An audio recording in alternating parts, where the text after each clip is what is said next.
Lundi matin, j'ai fait de la teinture. Je voulais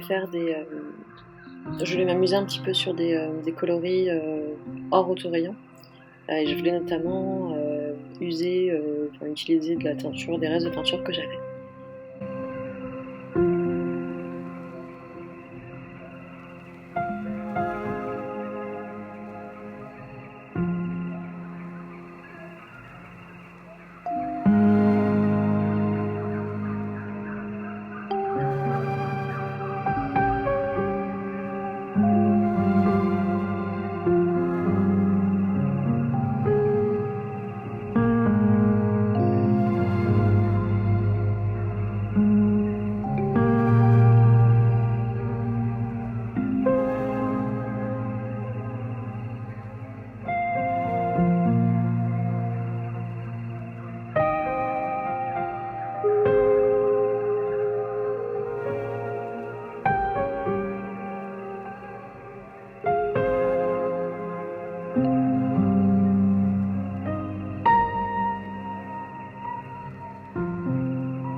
Au final, ce coloris m'a un petit peu échappé.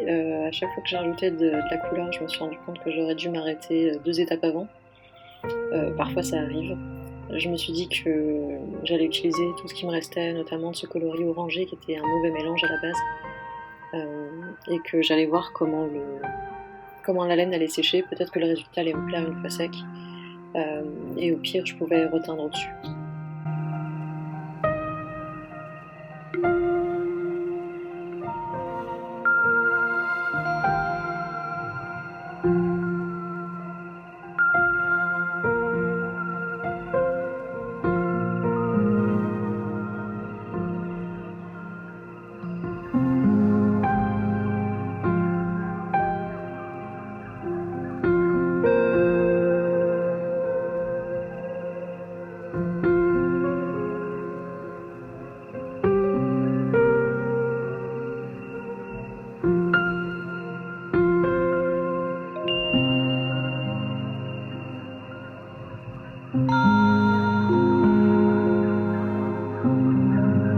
Ici, j'ai fait un deuxième essai avec des couleurs un peu plus, des couleurs qui étaient dans mon stock, donc que je pouvais répéter.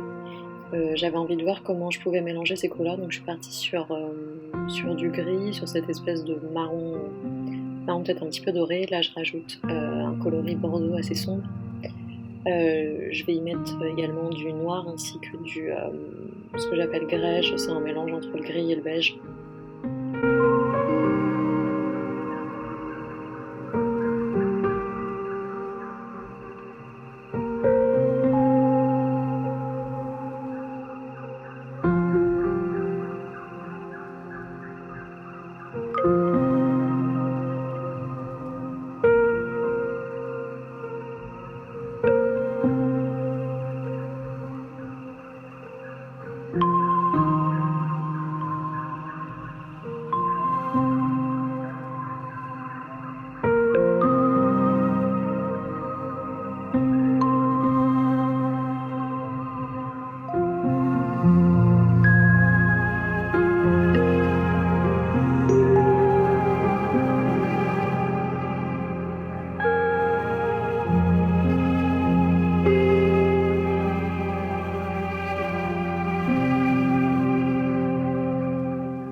Alors il y avait un grand soleil dans la cuisine quand je me suis mise à enregistrer, c'est pour ça que les couleurs sont un petit peu donc la luminosité est un petit peu étrange, vu qu'il y avait beaucoup de luminosité à l'extérieur et que le centre était assez sombre.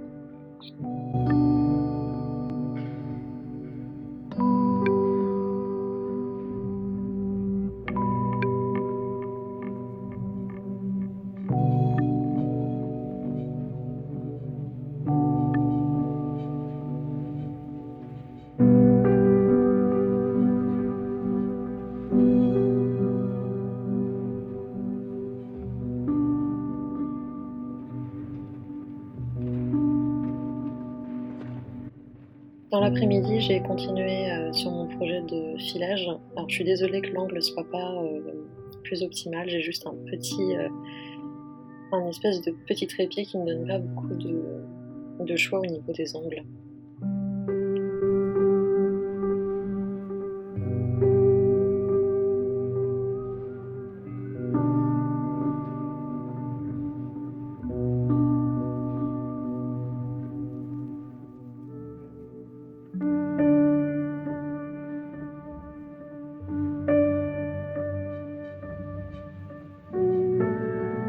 Mardi matin, j'ai préparé des fibres sur le moulin à ordir pour faire des autorayons au cours de la semaine.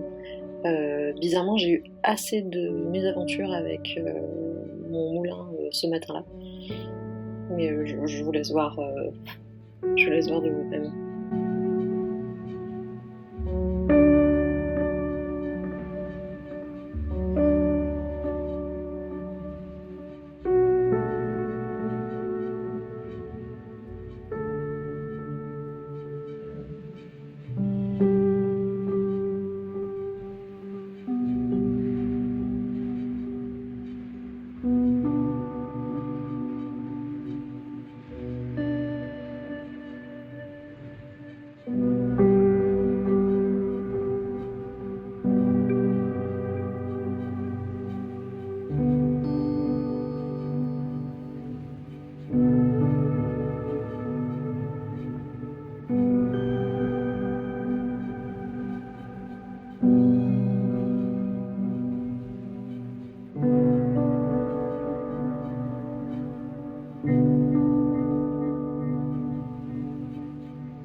Si vous souhaitez en savoir un petit peu plus sur ce moulin à ordir, j'ai fait toute une vidéo à ce propos.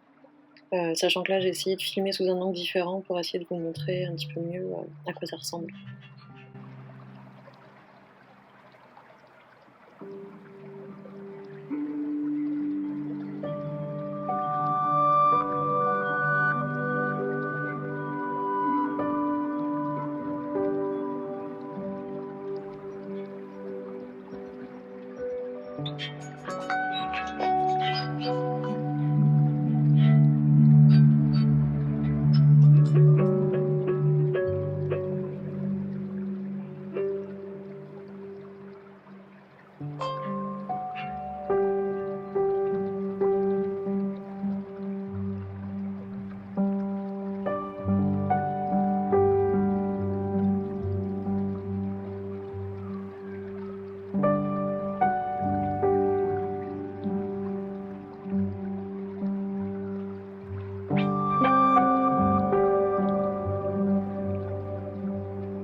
Mercredi, j'ai enfin pris la décision de détricoter mon pull McQuartz que j'avais commencé en laine, double laine, et je trouvais que la couleur principale ne m'allait pas. Mais je me suis dit que ça pouvait être marrant de montrer le processus de détricotage sur tout un jacquard avec 4 couleurs.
Mercredi, j'ai aussi préparé une vidéo sur le talon après coup qui est du coup disponible sur la chaîne, dans laquelle je vous explique comment transformer un tube en chaussette.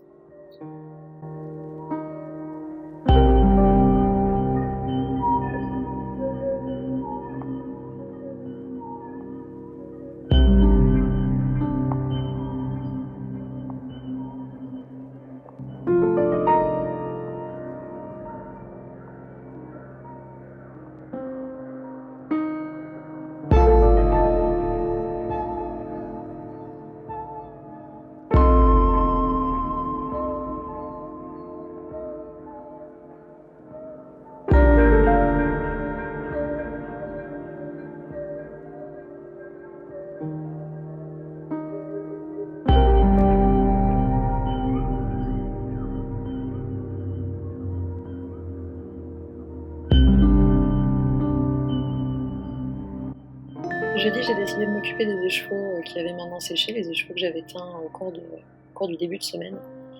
J'utilise en fait la poignée de porte de ma chambre ainsi que une des fixations de mon ancien cadre à ordir pour donner le twist en fait, pour faire fermer les écheveaux en fait.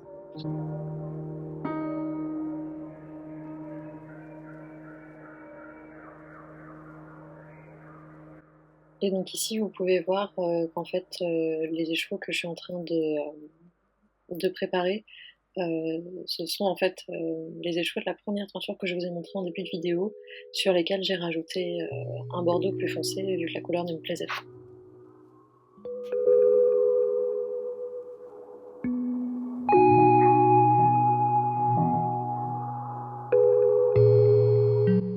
Dernièrement, j'ai commencé à mettre des petites indications sur certains écheveaux concernant en fait la possibilité que les couleurs dégorgent un petit peu au premier lavage. Sur ces petites notes, en fait, je précise que voilà, si vous avez acheté cet écheveau, il vaut mieux lui faire un premier bain avec un petit peu dans de l'eau vinaigrée avant le premier lavage pour éviter que la couleur ne dégorge trop.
vendredi c'était journée podcast et je m'y attendais pas, mais au final j'ai fait un épisode assez long puisqu'il a duré en tout pratiquement 1h30.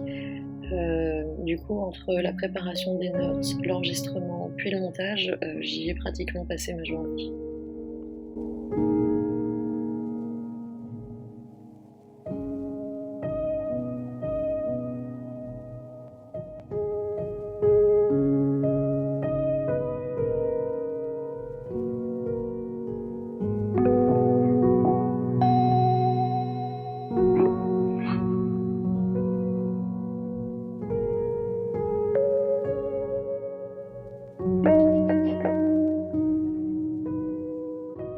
Samedi, j'ai fait une journée où j'ai regardé plein de films grâce à vos recommandations sur Instagram et j'ai bien avancé sur mon sous-sous puisque la veille j'avais décidé de le détricoter pour le remonter en 4 mm.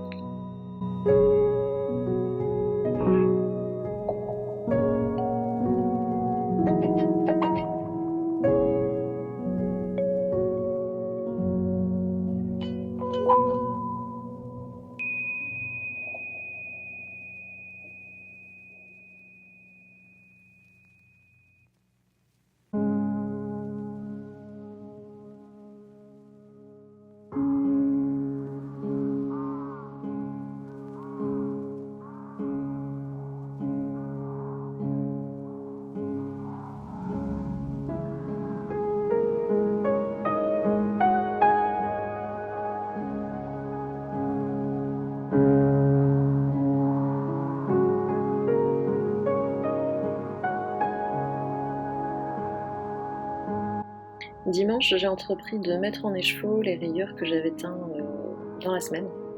Alors j'utilise un outil qui est relativement nouveau. Il s'agit d'un Skein Wonder, on n'a pas de nom très clairement en français, que j'ai acheté chez Cotswold Craft Cottage. Vous aurez le lien dans la barre d'infos en bas. Et en fait, celui-ci est assez pratique puisqu'il a un compteur de tours à la base, c'est le petit boîtier blanc, vous voyez. Et ça me permet de vous faire des 50 grammes un peu plus précis.